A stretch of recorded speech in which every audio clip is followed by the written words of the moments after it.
Oya zalaka mubateli na biso, oya bombaka biso, oya simaka biso na loboko na nguya. Tango ekoki oyo topusanaka liboso na Nzambe wana mpona koloba na ye merci, mpona koloba na ye ke azali malamu na biso. Yango tango oyo Nzambe akumbama na moma makasi azali kopesa biso, tozali kopusa nsu liboso na ye po ete ali mokonzi, tozali kopusa nsu liboso na ye po ete alingi biso, tozali kopusa liboso na ye po ete azali oyo ayeba kopouvoir mpona biso.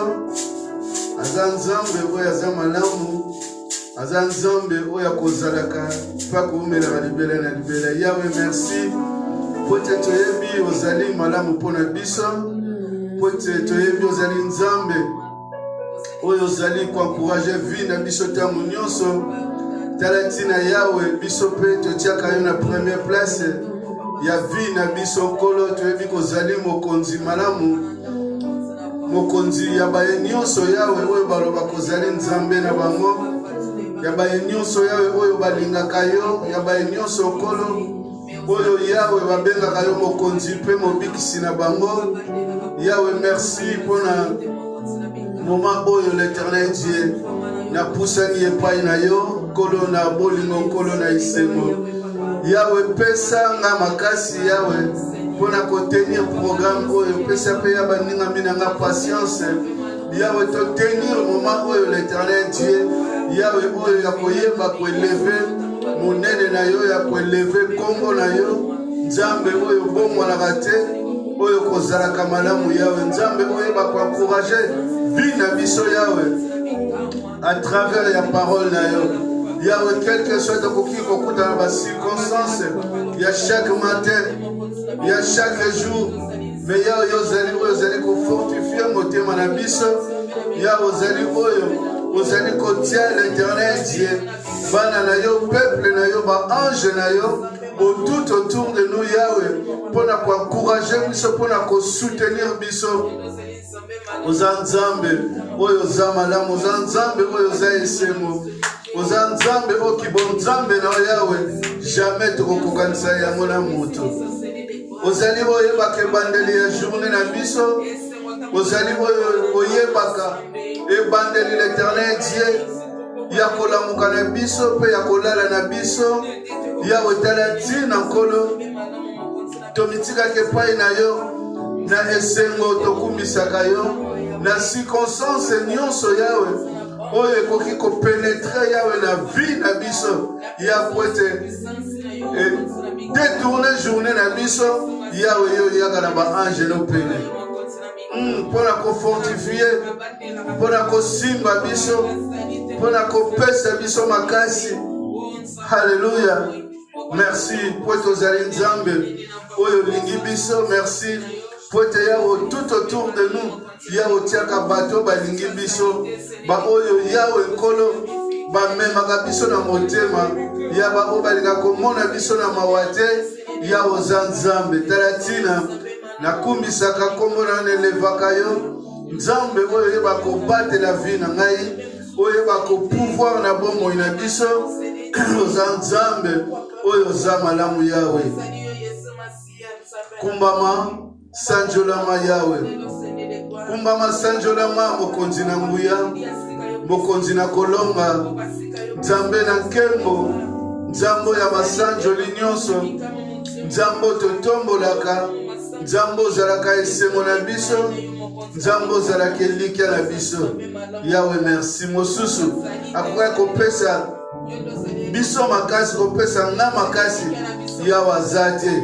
Soki yo te oyo vandi na likolo, soki yo te oyo tushaka même ba faible ya mpona koya na makasi na nzoto na biso. Talatina Yahweh, les gros païna yo, merci. Merci Jésus, merci pour tous les malamu. Alléluia. Ozanzambe Yahweh. Alléluia. Tamwe kokingana yembela yo amen. Kokingana kumisa yo amen. Tamwe kokingana sanjola yo amen. Amen. Alléluia. Tamwe kokingana yembela yo amen. Tamwe kokingana kumisa yo amen. Tamwe kokingana sanjola yo amen. Amen. Alléluia. Osali Nzambe ya motema nanga. Osali Nzambe ya motema nanga. Osali Nzambe ya motema nanga. Amen. Alléluia. Osali Nzambe ya motema nanga. Osali Nzambe ya mabanzo nanga. Osali Nzambe ya mokonzi nanga. Amen. Alléluia. Amen. Amen. Painayo. Amen. Amen. Painayo. Amen. Amen. Painayo. Amen. Alléluia. Amen. Amen. Painayo. Amen. Amen. Painayo. Amen. Amen. Painayo.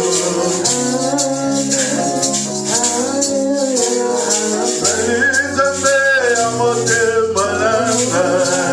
Ozali Nzambe libonza nanga. Nayembeli yo yaya. Amen. Alléluia. Yango ekokingana natumisa yo.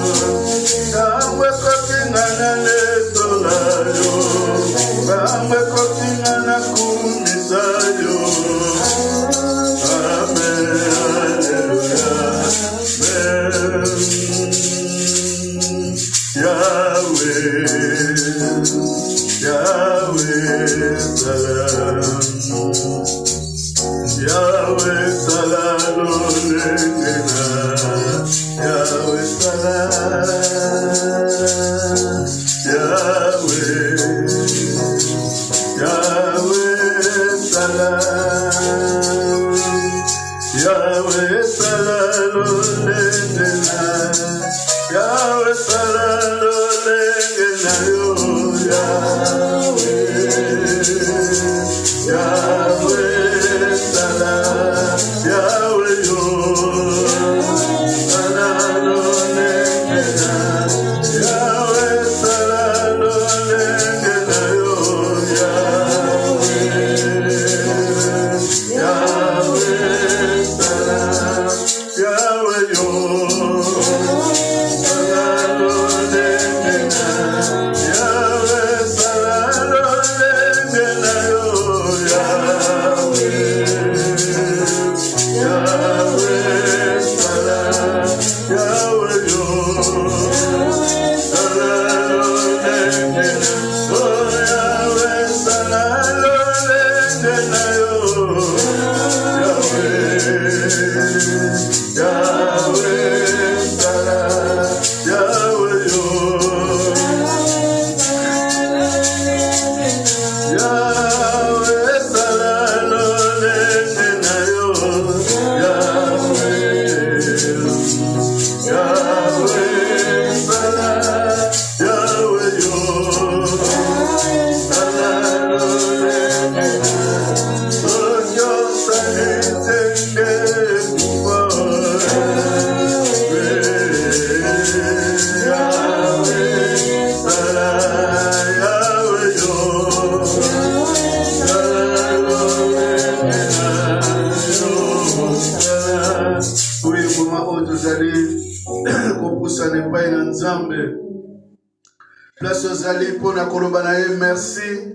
Merci mpona bolingo na ye, merci po ete azali kobatela biso, merci po ete azali kopesa biso makasi Merci esika otokoka kozala fatigue yazali koya pona ko soutenir vie na biso azali koya pona ko fortifier biso to sambele na kombo na Yesu Masia. Yahweh, merci pour toza malamu na biso. Merci pour tozali esemo malamu. Merci ya pour te yokotika kabiso te. Yahweh nekoloba merci pour tozali nzambe. Ozali kopesa Yahweh guérison na ba oyo bazali kovanda na malade. Yahweh ozali ko fortifier l'Éternel Dieu ba oyo mitema ezali ya kolemba. Yahweh kolo ozali ko telemisa l'Éternel Dieu ba oyo bazali l'Éternel Dieu ya kolemba kati na kondima.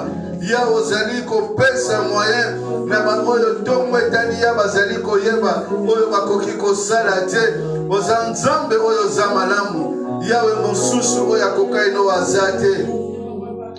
Nzambe Yahweh tokoki kweleve na bomo ina biso kolo azate soki yote oyo kozalaka poko melaka libela na libela makasi ya mitema na biso Yahweh zayo. Yahweh tolalaka na butu kolo toyebaka esika totyaka moto te esika totyaka loboko te. Yahweh chacun amibosa na kankolo. Yahweh meme oya kolala na mobali akobosa na kale na mobali oya lalaka na mwasi abosa na Yahweh obele mystère na yo nzambe ozomisaka moto pema po ete muta comprendre ke azalaki na pongi sikoyo alamuki Yahweh na se ya pongi yo nde moto batelaka yo nde moto telemisaka yo nde mutu Yahweh obandaka journée na biso tango tongo ezali kotana ya biso tolobaka epai na yo merci tango tongo ezali kotana Yahweh tolemaka te na mitema na biso koloba ozali malamu.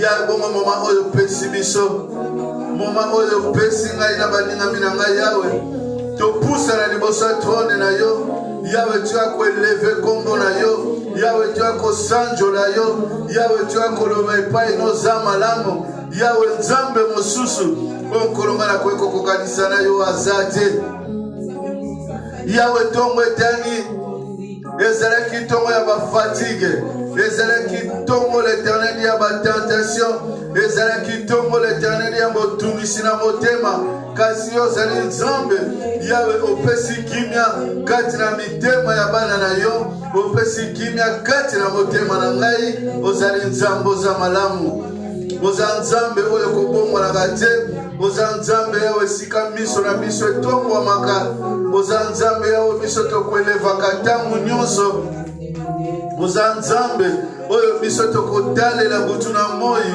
oza nzambe oyo tokobenga na existence oza nzambe malamu Yahweh kumbama na yo kumbama na Yahweh sanjolama yo oyo oza malamu kumbisama Yahweh sanjolama yo oyo kozalaka po kumelaka libela na libela mokonzi ya baye nyonso Yahweh oyo batonga ebombamelo na bango epai na yo ya baye nyonso oyo babengaka yo nzambe na bango Yahweh yo kobatelaka bango yo kozalaka na bango yo kozalaka esengo na bango yo kozalaka elikia Yahweh kati na mitema na bango mpona nini te Yahweh nga Jean Bedel mokona mokolo Yahweh nazanga kotombolaka miso na ngai epai na yo nazanga koloba koza malamu Yahweh motema na ngai evandaka na reconnaissance epai na yo ozali nzambe oyo kobatelaka ngo ozali nzambe ozali kopouvoir na vie nango ozali nzambe oyo ozali malamu ozali nzambe oyo kozalaka esengo ozali nzambe oyo loboko no na nguya Yahweh kosimbaka biso Yahweh kotelemisaka biso Yahweh oza nzambe mosusu akokai na yo Yahweh azate mosusu l'Éternel Dieu na bomoi na biso Yahweh azate tala tina Yahweh topusanaka epai nokolo Yahweh po ete yo ozali mokonzi malamu po ete ozali nzambe na nkengo Yahweh nani oyo apusana epai no l'Éternel Dieu amona bikamwa te Bible ezali kolakisa biso mwasi oyo abandaki meme kotanga makila Yahweh apusana pene na yo tusha elamba na yo l'Éternel Dieu Yahweh Maladie ya makila esila ya va combien plus fort. L'Éternel de biso oto luka kelongi na yo. Biso oto poussa na kepai na yo. Biso o Yahweh kote lunga kwa embrasser. Présence na yo chaque jour. Yahweh to poussa na pai na yo. To zonga lolenge wana. Yahweh. Non. Ozanzambe Yahweh. Hallelujah. Yahweh talatina. Temna biso Yahweh lelo ezali. Yahweh. Natika esika ya liboso epai na yo nzambe. Talatina Yahweh. Natika esika liboso Yahweh. Na vi na nga Yahweh yozwa yango. Ozanzambe. Hallelujah. Namikabi epai na yo namibondi lokola mbeka pona libela nakoma wayo. Hallelujah. Namikabi epai na yo namibondi lokola mbeka pona libela nakoma wayo. Ozanzambe Yahweh epai nani ongana kwe kupusa na Yahweh soki epai na yo te elonga oya motema soki epai na yo te esengo ya basantu. Ozanzambe Yahweh gloire et louange Yahweh zonga kobele epai na yo mokonzi obongi na ya mokolo. Hallelujah. Namikabi epai na yo namibondi lokola mbeka pona libela nakoma wayo.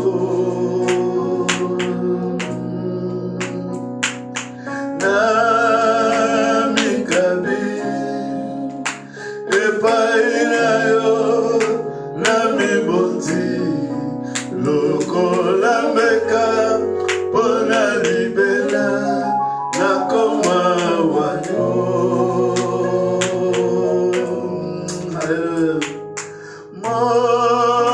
Motema penzoto na bondelio mokonzi. Hallelujah. Zanzambe motema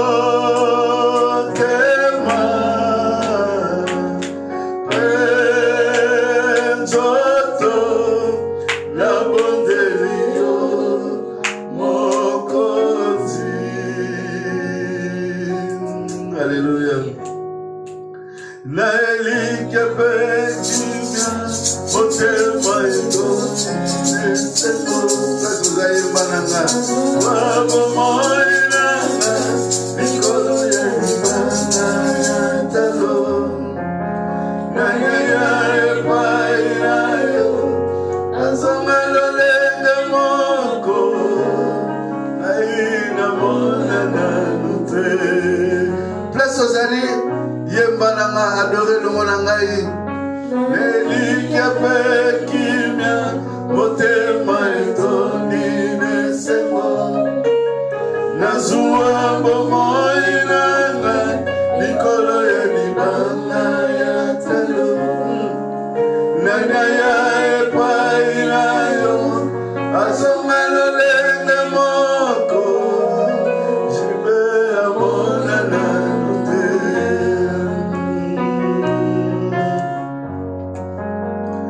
Na elike pekimya motema etoni neseko nazua bomoi nanga likolo ya libanga ya talo. Hallelujah. Nana ya epai na yo azonga lolenge moko aina mona na te. Leve pa ya nzambe wana ozalaka assurance ya vie na ngai. Leve pa ya nzambe ozwa esika liboso na vie na ngai. Yamazali itemi na biso lelo nzambe. Natikila yo esika ya liboso na vi na ngai. Napesaka yo esika liboso na vi na ngai.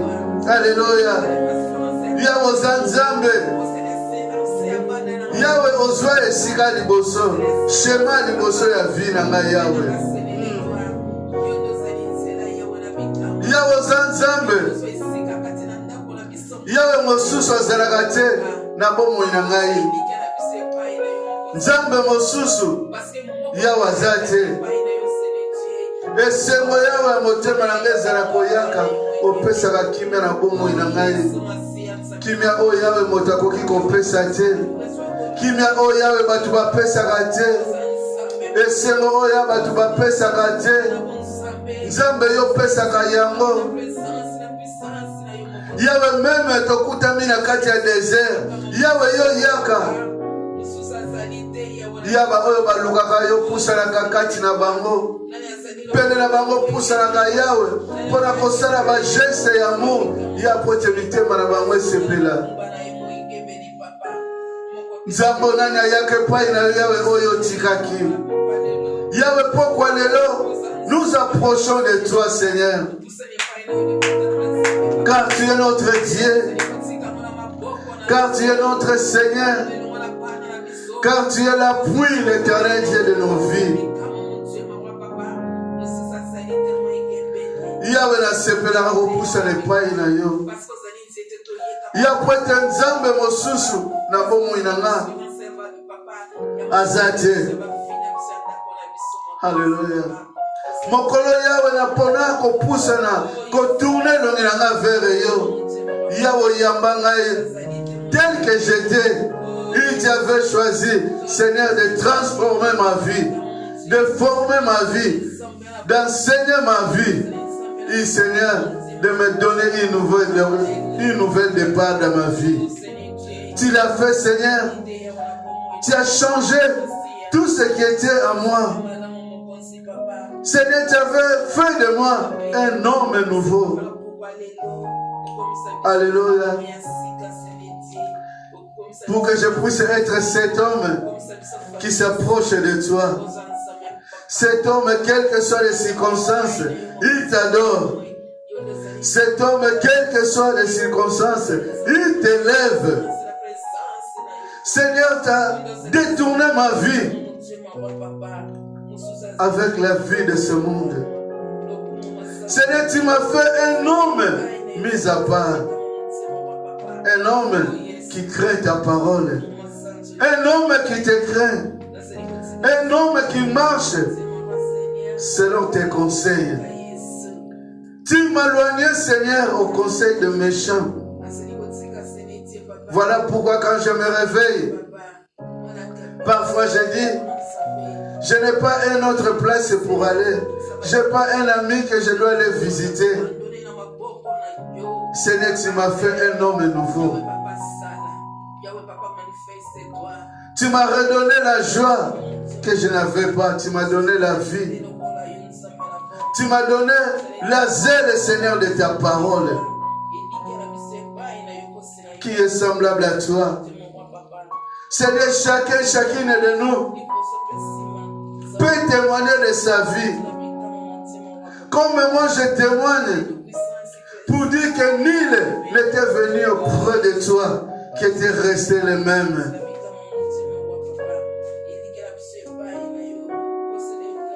Tu te paries plus de 5 et 10 fois dans la vie de Moïse pour lui donner les instructions. Mais le jour que Moïse t'a trouvé dans la montagne, Seigneur, la Bible nous parle, il était rayonné de notre éclair, de notre visage. Même le monde, le peuple a reconnu, il t'a vu. Yawe poeta monaki yo Nzambe okutana na Moïse na balolenge bele olobana na balolenge bele Yawe memokolo oyo Moïse akutana na yo na montagne dans la prière Yawe même ba frère na ye ba témoignaki Batalaki ye balobi ya solo. Amoni nzambe akutana nzambe. Nani ayaki epai no Yawe? Oyo azongaki lolenge wana. Nani? Yawe namona te. Nakomona pete. Baye nyonso ya bapusa epai na yo. Yawe soki bazalaki bato akolela. Yawe yo pesa bango esengo. Oyo nyonso bapusa epai na yo Yawe. Oyo nyonso bapusa epai no Yawe. Oyo bazangaka mabala bazwa. Oyo bazangaka misala bazwa. Yawe yo opesa selon volonté na yo. Yaba misusu osala bango. Volonté oyo mitema na bango esenga. Parce que le bana zali koloba. Sala nzambe. Priorité na yo. Akopesa oyo motema na yo elingi. Oza nzambe Yawe. Baye nyonso Yawe oyo bapusa epai na yo. Yawe bazongaka lolenge wana te. Mokolo analelaki na temple. Yawe longi na ye échangeaki. Prophète écoute alobi na yeke. Jusqu'à quand okotika comme la vin. Kasi Yawe elongi ne se transformaka na kolela. Parce qu'il se mettait à ta présence. Yawe anabima bongo te. Abima na mwana. Oza nzambe. Yemba na ngali susu nzembo ngo. Hallelujah. Na elikia pekimya. Motema etondine sengo. Nazua bomoinanga. Likolo ya libanga ya talo. Nanyaya epai na yo. Azonga lolenga moko. Namona na lute.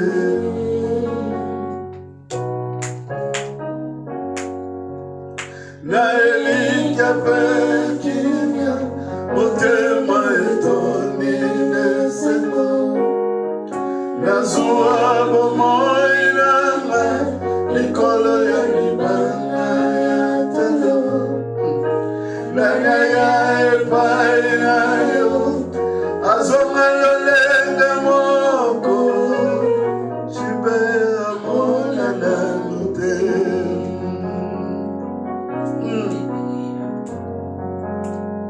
Na elikia pekimya. Motema etondine sengo. Nazua bomoinanga. Likolo ya libanga ya talo. Nanyaya epai na yo. Azonga lolenga moko. Naina mona na lute. Oza nzambe Yawe. Mukona tournaka elongi na nga vers yo. Yawe salaka nga papa. Ya mokolo na tournaka elongi na nga vers yo. Yawe kokisaki bilaka na vie na ngai. Yawe napesaka yo promesse. Je marcherai avec toi. Talatina Yawe na vandisaka. Elikia tangu nyonso epai na yo.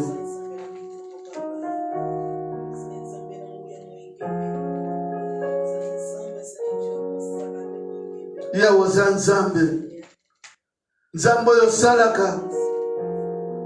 Nzambe oyo lobaka. Nzambe oyo masanjo oyo tombolaka. Nzambe oyo vandi bisika bileki nyonso. Elonga oyo motema na biso. Yawe oza nzambe.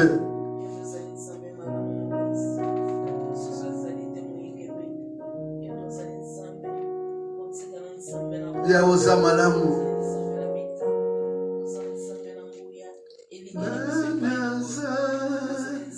Lokola yo.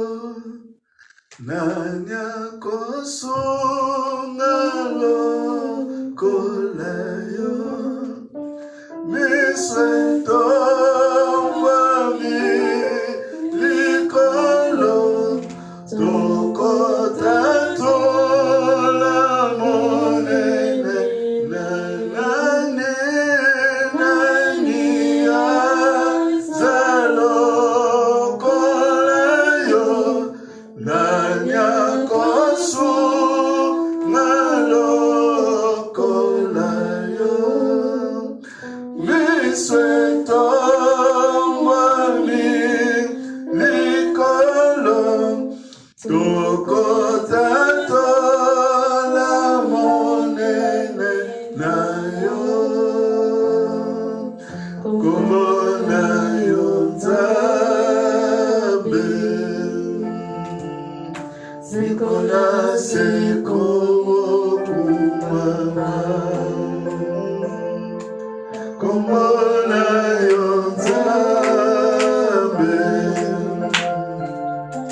Place ozali kosambela mpona basitation oyo ezali kotungisa vi na yo. Nzambe mosusu oyo akoki kosunga lokola nzambe aza te. Mosusu oyo akoki kosunga yo lokola ye aza te. Tala ntina moma oyo tozali kopusana kosambela.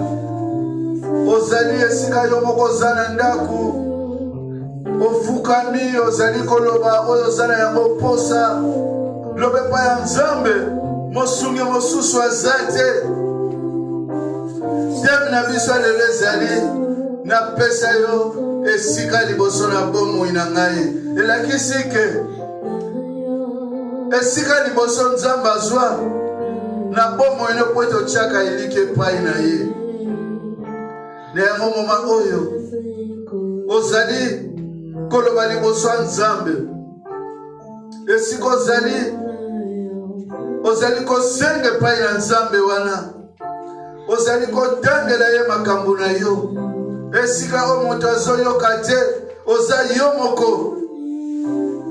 Loba napesa nzambe yawe napesa yo esika ya liboso pamba te. Pote na yebi oza mokonzi na ngai. Haleluya.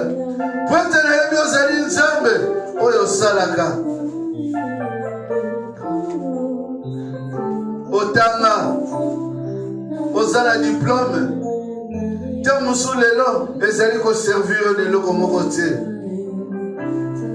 Kasi na oyo nzambe asala na vie na yo. Yango ezali ko servir kati na yo. Yango tika esika ya liboso epai na nzambe. Oza pe na diplôme me nzambe azali ko utiliser diplôme wana po etokende liboso. Teletina oza na posa ya ba science occulte te. Teletina oza na posa ya ba nzamba mokili te. Oza obele na posa ya oyo akelaki likolo pe na se. Ye atambusaka yo ntango nyonso. Aza nzambe oyo akokai na ndeko na nga aza te. Alobaki benga nakoyoka yo. Ake meme plus loin na matière alobi senga nakopesa yo. Aza mwana moto te po akosa. Akokisaka maloba na ye. Talatine esika ozali kozambela ozali komitike pa na nzambe wana. Oza yo moko esika ozali na ndaku. Boza esika boza mibale misatu koyoka soni te leve voix na yo sende pai na nzambe asalongolo na ye. Ya oza nzambe Yawe oza nzambe. Yawe nazali kosambela mpona église. Yawe fulukisa peuple no yawe makasi. Yawe pesa peuple na yo bolingo. Yawe vanda na centre ya église na biso. Esiko yawe tianga berger. Yawe to vanda na ceinture ya bolingo na yo. Yawe protéger église oyo. Quel que soit tokoki kokanga porte pona balute. Tokoki kokanga porte pona bafolionte. Kasi ozali nzambe. Yawe oyo protégera yawe pesa biso makasi. Ya tenir face à l'éternel Dieu. Ya circonstance nyonso. Même tango balu bakoya bakokota. Yawe pesa biso makasi. Ya ko combattre. Yawe tozala ba oyo bazonga kasimate me ba oyo bakendaka liboso. Protecteur yebi liboso na biso eza na nzambe. Yawe liboso na biso eza yo. Liboso na biso yawe eza yo. Yawe liboso na biso eza yo. Yawe liboso na biso eza yo nzambe. Nzambe mosusu te. Yawe soki totatolaka monene na yo. Pote yawe yo sozwa esika na bomoi na biso. Yawe tozali kolobela meme ozwa esika ya liboso. Teletina yawe miso na biso. Et tombe makatamu nyonso epai na yo. Voilà pourquoi nos yeux s'élèvent vers toi.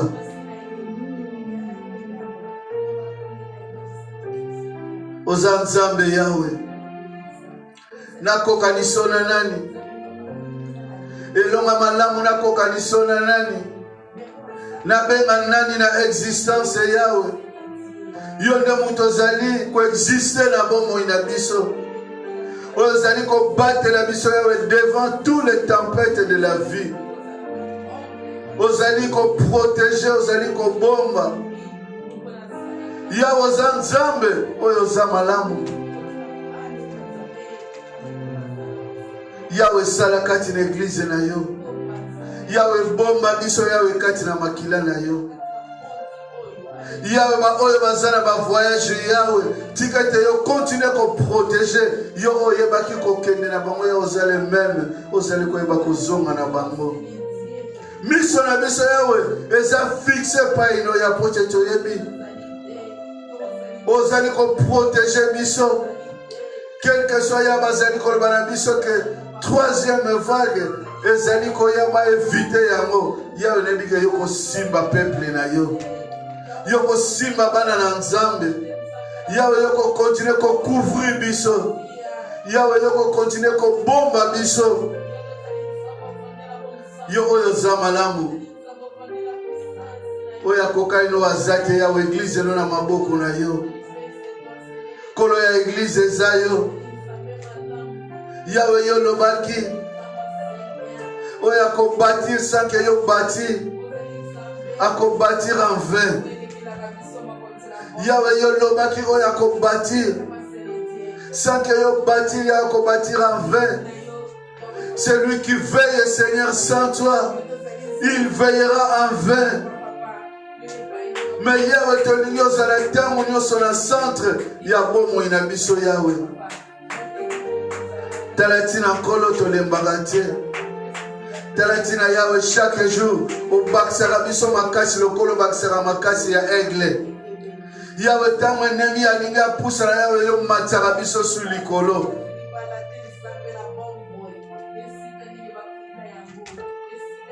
Yawe oza nzambe. Yawe oza nzambe. Batela basali nyonso kati na église oyo. Yawe église ya yeba na Belgique ezala église différent. Yawe sika oyo nabengaka Bethlehem. Yawe ezala sika moko différent de toutes les places. Yahweh zale esika moko différent. Esika oya basali na nzambe bakolingana. Esika oya ba diatre bakolingana. Esika oya bandimi bakolingana. Yahweh yaka. Ezale esika o Yahweh. Liloba na yo ekovanda ekozwa esika. Yahweh éloignez biso auprès des méchants. Une des méchantes. Yahweh obako yaka. Na gentil Yahweh contre nzoka pote baya ko dévorer. Baya ko détruire. Yahweh bomba biso bomba église na yo. Pesa vie à prière. Kati na église na yo. Kati na peuple na yo.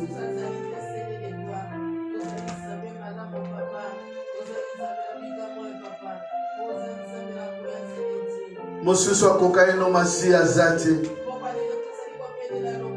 Batela biso. Pouvoir pour la biso. Ya pote longa na biso zayo. Mosusu te.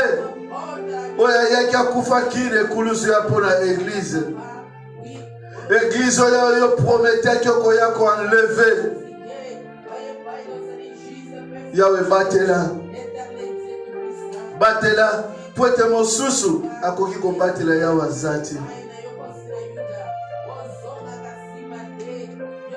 Yahweh pesa misala na ba o bazana yango posa. Pesa kimia Yahweh na ba oyo kimia ekimi. Yahweh pesa ba papier séjour na ba o bazana yango posa. Yahweh combien bazali kolela, bazangi mabala, bazangi bana. Yahweh sembola loboko na yo. Yahweh c'est la croissance de l'église na yo et croître. Tant spirituel, immatériel. Équipe ton église. Équipe-nous Seigneur. Donne-nous ta parole. Yahweh pesa biso liloba na yo. Pesa biso liloba na yo nzambe. Yahweh pesa biso liloba na yo. Pambola ba mama ya église oyo. Pambola ba papa ya église oyo Yahweh. Soki ezala moto moko azali affaibli kati na malade, Yahweh azali kotombola loboko na ngai. Yahweh azali kotombola loboko na ngai. Ko transmettre guérison. Ko transmettre bénédiction.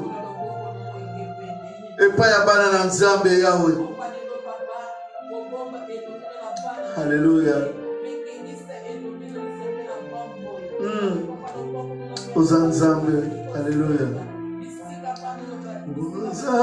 Ozanzambe.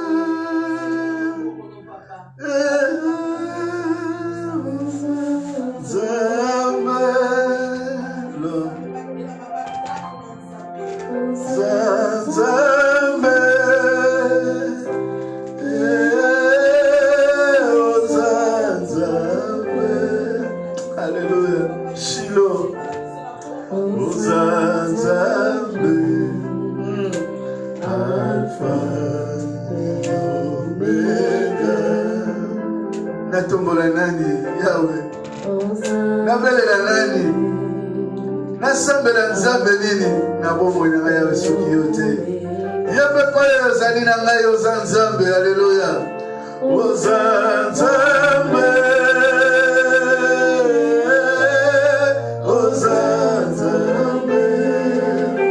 Alléluia, Shiloh. Ozanzambe. Ozanzambe. Alléluia. Ozanzambe. Alpha et Omega. Ozanzambe. Alpha et Omega. Ozanzambe, Ozanzambe.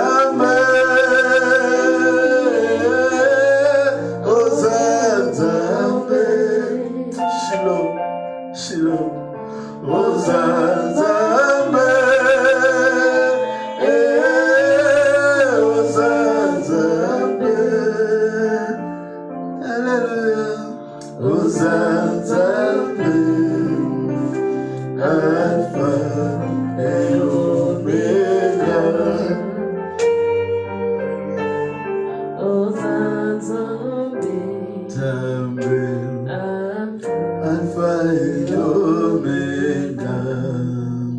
Ozanzambe, Ozanzambe, Ozanzambe. Yawe nakumbisa nani? Ozanzambe, Ozanzambe. Hallelujah, Ozanzambe, Azanzambe. Alpha, Ozanzamba miracle. Yawe nazane like sika bana na nzambe bazeli yawe. Yo zeli ko changer vie ya moko na moko. Yawe zeli ko pese sengo na mitema bana na nzambe. Alléluia. Ozanzambe.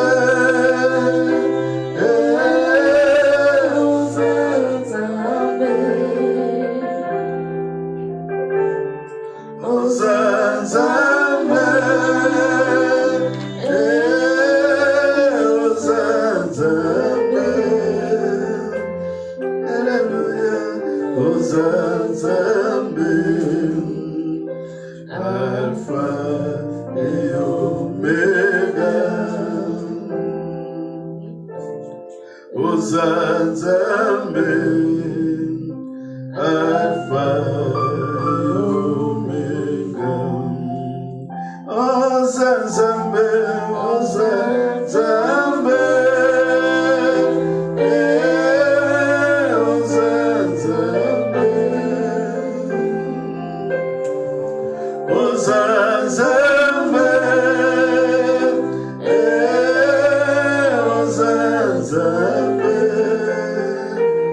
Hallelujah, Ozanzambe, ya Ozanzambe. Alpha et Omega,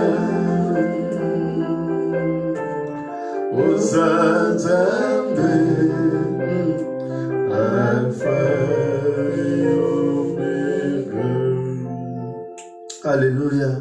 Ozanzambe na biso. Nzambo yawe tokumbisaka. Elonga oyo totombolaka. Esengo ya mitema na biso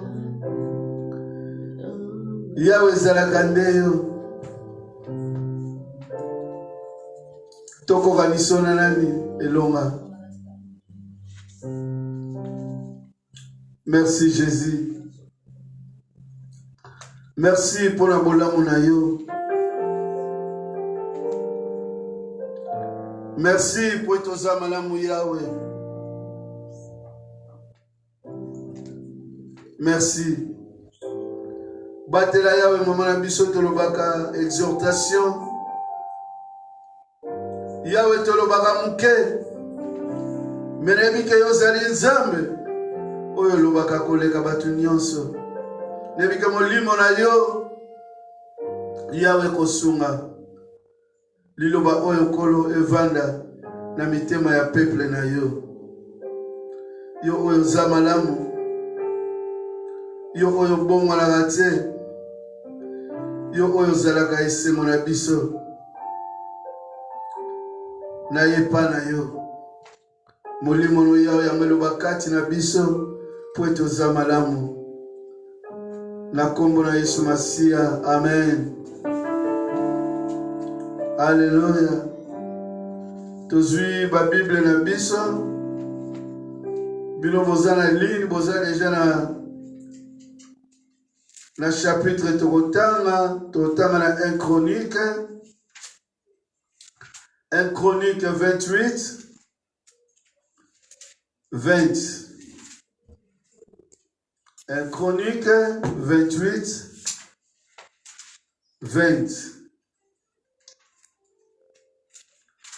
Je te donne la première place de ma vie, Seigneur.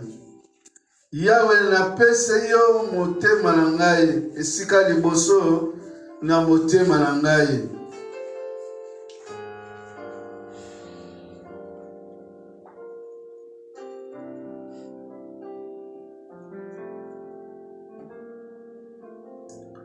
Nous allons lire des livres de 1 Chronique.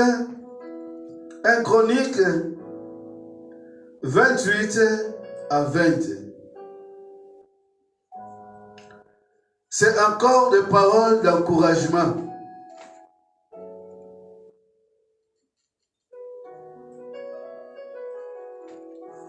David dit à Salomon, son fils, fortifie-toi, prends courage et agis. Ne crains point, il ne t'effraie point, car l'Éternel Dieu, mon Dieu, sera avec toi. Il ne te délaissera point, il ne t'abandonnera point, jusqu'à ce que tout l'ouvrage pour le service de la maison de l'Éternel soit achevé.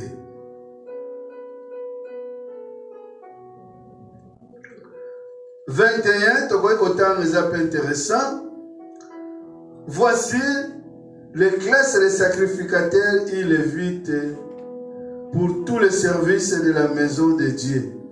Et voici près de toi, pour toutes lèvres, tous les hommes bien disposés et habillés dans toute espèce d'ouvrage, et les chefs et tout le peuple docile à tous tes ordres.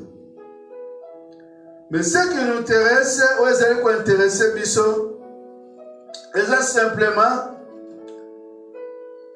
20. David dit à Salomon son fils, fortifie-toi, prends courage et agis.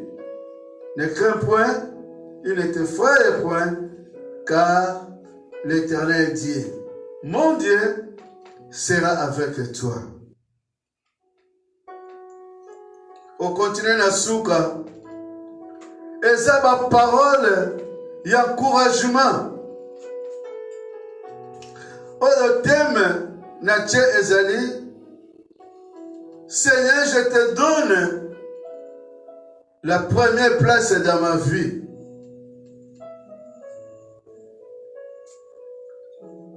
David ayebaki ke temple oyo ezalaki kotongama, ezalaki projet ya Nzambe, malgré que ebimaki na motema David, comme Nzambe alobaki David akotonga ndako te Salomon moto akotongele ndako. Alors David encouragea Salomon son fils. Ayebisie, fortifie-toi. Prends courage et agis. Quelles que soient les difficultés de notre vie, même si nous avons l'impression que tout au long de notre vie, nous avons rencontré des échecs, que des réussites. C'est-à-dire, même dans la vie nabiso, pendant la vie nabiso, nous tozalaki kotambola totambolaka. Okoki kokutana na besheke ebele ke ba réussite amuke. Parce que yango ezalaka vie ya David. David akutanaka na besheke soto landi ba prière na mingi. Parmi pas besheke, eza sous projet ya kotonga temple Nzambe. Po Nzambe ayebisi ye yo te moto kotonga memwana na yo. Il fallait Salomon amona grandeur ya mosala oyo David atikilaki ye. En tant que jeune, mais David alobi na ye, prends courage, agis. Seulement, nous devons avoir le courage et nous devons agir. Pour Nzambe asala kati na bomo ina biso. Quel que soit tokoki kokuta na beshek, okoki kokutana na échec na likambo moko boye. David akokaki kobeta tolo. David akokaki koinsiste. Parce que yende mutazalaki roi. Parce que vision eutaki epai na ye. Parce que yende azalaki papa, azalaki mukolo. Mais David a comprendre, l'Éternel est avec lui. Mais œuvre, après si on ne veut pas Salomon, elle ne veut pas Salomon, fortifie-toi. Parfois, même moi, en tant que les humains, tous une impression que à chaque moment, échec y a la vie na biso, to kantara nzamba tiki biso. Mais je voulais te dire quelque chose. Les échecs sont là pour te épaisser à biso leçon ya koyeba kokola. Échec dans notre vie pour nous faire grandir. Et les échecs nous donnent la force de progresser dans notre marche avec le Seigneur. C'est-à-dire que l'échec de la vie, et ça que tokola, peut échec de la vie, et ça que kondima na biso et kola na mutaza na kondima, a forcé kondima na marche na ye vers le Seigneur. Voilà pourquoi laisse le Seigneur prendre la première place dans ta vie. Awaliloba David, parce que David, Nzambe mutazalaka ya liboso na vie na ye. Akokaki kolakisa pe Salomon, banzela mususu ki David ayebaki banzela molili. Ndenge na vie mingi balobaka, ngana yebi na ngome mingi balobaka ye, atikala na code ya famille ye, atikala na boya ya famille. Mais David, dans sa vie, avec l'Éternel. Il n'avait que l'Éternel. Voilà pourquoi dans le livre des Psaumes 23, il dit, l'Éternel est mon berger, je ne manquerai de rien. Parce que c'était l'Éternel. Oyazale qui n'a place à l'imbosso na bon moyen. C'est-à-dire David, awakoka kolakisa Salomon nzela mosusu te. Yango tomoni alobi Salomon, car l'Éternel, Dieu sera avec toi. Na version mosusu alobi l'Éternel Dieu, mon Dieu à moi. Il ne t'abandonnera jamais. Encouragez Salomon Koloba, ne t'effraie point. Parce qu'ayebaki ke nani azwa esika liboso epai na ye. Ayebaki ke récite oyo kobima na Salomon ekozala fruit ya misala na ye David. Alléluia. Dans les échecs, et ça la ke tokola peut accrocher le sous epai na Nzambe. David a compris que oyo nyoso atiaki na projet na ye akokaki koaccomplir yango te.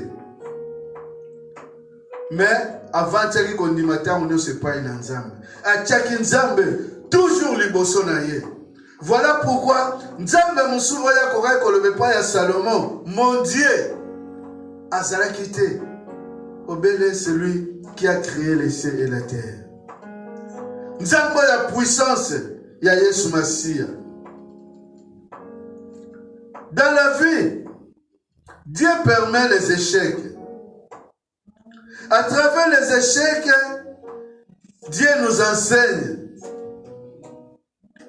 Et les échecs nous rendent beaucoup plus forts. Alléluia.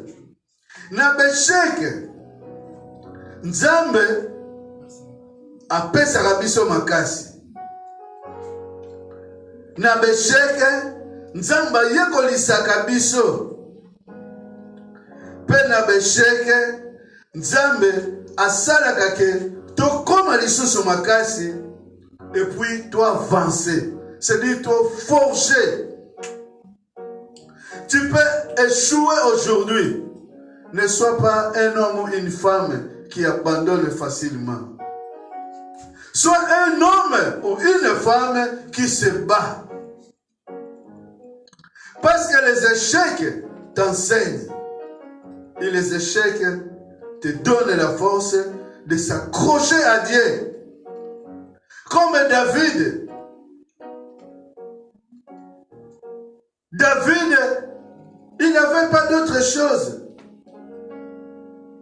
Dieu lui dit que ce n'est pas toi qui me bâtiras un temple, mais ton fils. Et David transmet à Salomon son Dieu. Qui est le bon berger? Qui est le seul espoir?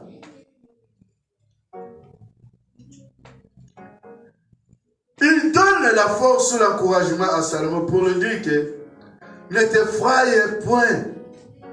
Ne crains rien, car l'Éternel est avec toi. Ce que tu as Nzamba zalaka na yo, Nzamba na tambolaka na yo. Kobanga likambo te. Ce qui pesant au tikila et place à liboso, ne t'aime na biso zali. Seigneur, je te donne la première place. Mais je ne dis pas que comme tu donnes le Seigneur la première place, que tu n'auras pas de tempête. Qu'un jour ne te trouvera pas dans le désert. Au contraire, les tempêtes seront là, les déserts seront là, mais toi, accroche-toi. Kangama na nzambe wana yotikela esika liboso. Nzambe oyo, David azalaki ne sirke. Yahweh azali mokengeli na ngai na kozangi lokote. Tu ne fais jamais kolingate na vie na yo. Osa la partie ya bato babandonaka facilement. Non, non, non. Ne sois pas une femme ou un homme qui fait partie de ces hommes et femmes qui abandonnent facilement. Là où il y a la guerre, c'est là où il y a la réussite. Et si quand on va toiser bundesela yo, yango sika mapambole ezali. Ne baisse pas les bras facilement. Ne sois pas cet homme. Guerre mouke, pas akimi. Bitumba mouke, pas akimi. Non, non, non. Notre Dieu nous a donné la force des lions. Il nous a habillés avec les forces des aigles. Qui va en avant, quelles que soient les tempêtes. Aigle jamais qui m'a mon pépé. Au contraire, na mon pépé envolera qui n'a su plus loin. C'est-à-dire, il nous fait progresser. Quand je sais que la turbulence est là, moi na nzambe amataka. Moi na nzambe kitakate. Yango David a lobby et pas il y a Salomon. Prends courage. Ne te foye point. Dieu qui t'a donné l'œuvre, il l'amènera jusqu'à la fin. Parce que c'est sa parole. Ce n'est pas la parole d'un homme. Quand Dieu donne une parole, il accomplit.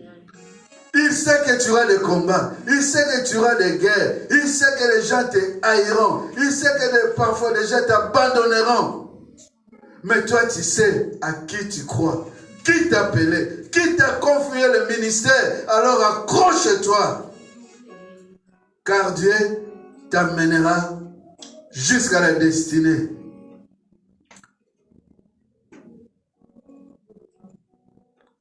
Si vous souhaitez, ce qui est la vie, au récit, il faut apprendre qu'au relever les échecs. C'est-à-dire apprendre ce que chaque zawana, ndima yango, mais qu'on baisse les bras.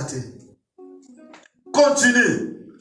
À chaque fois, quand je prie, je dis au Seigneur, si tu m'as accordé encore le matin, parce que tu sais que il y a encore quelque chose à faire. Alléluia. Je répète, chaque matin, quand je prie, je dis que Seigneur, comme tu m'as accordé encore ce matin de me réveiller, c'est parce que tu as quelque chose à faire à moi. C'est-à-dire, hier, si j'étais dans les échecs, je me réveille avec détermination que Dieu m'a donné la vie parce qu'il a encore des choses à faire dans ma vie. Je continue la marche. Ne baisse jamais les mains. Ne baisse jamais. Même si la bataille est là, même si la bataille est longue. Perdre la guerre, ce ne peut pas dire que tu as perdu la vie. On peut perdre une bataille, ne veut pas dire que nous avons perdu la guerre. Continue. Les gens n'ont pas perdre, mais l'objet, la vie continue. Les gens qui kozanga, l'objet au kozwa. Tiens Nzambe, priorité, il y a vie na yo. Relève-toi. Même si aujourd'hui tu as échoué. Dieu peut vous donner la force de réussir aujourd'hui. C'est dit le matin. Dieu peut te donner la force de réussir. Voilà pourquoi chaque jour, apprends à dire au Seigneur, prends le devant de ma vie. Car tu es mon Dieu. Pour réussir, pour récupérer, pour marcher, pour avoir ce que tu avais perdu hier, il faut avoir le courage. Prends courage, marche. Même Dieu a dit ça à Josué. Josué, prends courage. Vous ne pouvez rien faire si vous n'avez pas de courage. Il faut avoir du courage. Seigneur, prends la première place dans ma vie. Chaque matin, je vais marcher avec toi. Chaque matin, je vais combattre avec toi. Car je sais que ce n'est pas moi qui combats, mais tes anges, que tu as tout autour de moi, qui combat pour moi. Dieu vous donnera la victoire. Mais à condition qu'il soit votre Dieu, qu'il soit votre Seigneur, qu'il prenne la première place de votre vie. Et vous verrez, Dieu vous bénira, il marche avec vous, et vous marcherez de victoire en victoire. Que Dieu vous bénisse. Que l'Éternel soit avec vous. Que l'Éternel vous donne la paix. Alléluia. Un chrétien que je devais être. Il est Dieu. Il est notre Seigneur. Un chrétien, je croyais être, mais j'ignorais le bonheur que Jésus, maudit, va mettre, me rassurer dans mon cœur. Oh, la paix que Jésus donne, je ne la connaissais pas. Tout si mon chemin ailleurs, depuis qu'il conduit me parle. Oh, la paix que Jésus donne, je ne la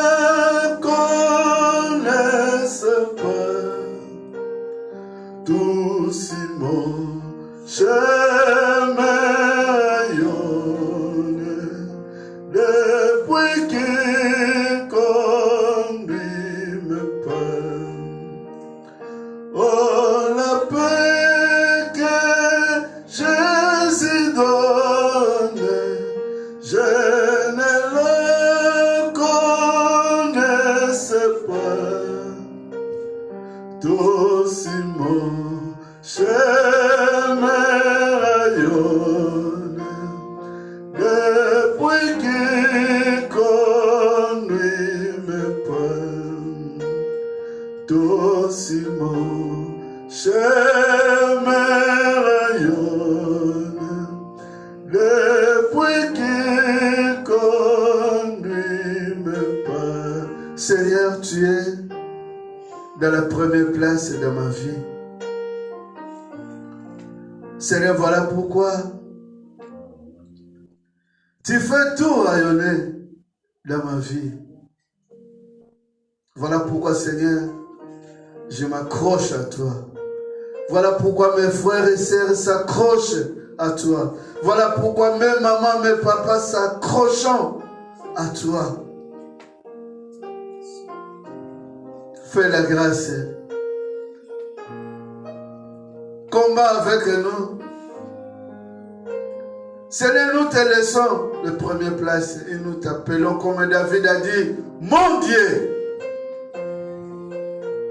notre Dieu. Nous savons que tu nous abandonneras jamais. Garde-nous notre journée, Seigneur, de jeudi, de vendredi, samedi et dimanche, entre tes mains, Seigneur. Et en avance, nous abandonnons notre kit de dimanche entre tes mains. Sois notre Dieu. Comble-nous de toutes grâces. Anime-nous, Seigneur. Et donne-nous ta paix. Règne pour toujours. Alléluia. Nzambo yaki na biso, zonga na biso. Zala mobateli na biso, ya butu, pe ya moye. Yebako pouvoir, pour na tomo na biso ya lobi yawe. Tomitike pai na yo. Ba ange no ba continue ko bomba biso. Ya pocho ali mokonzi. Pe mo bikisi na biso. Amen. Alléluia. Que Dieu vous bénisse. Doucement, chemin rayonne, depuis qu'il conduit mes pas. Doucement, chemin rayonne, depuis qu'il conduit mes pas. Que Dieu soit avec vous et que sa paix règne dans la vie de chacun. Amen.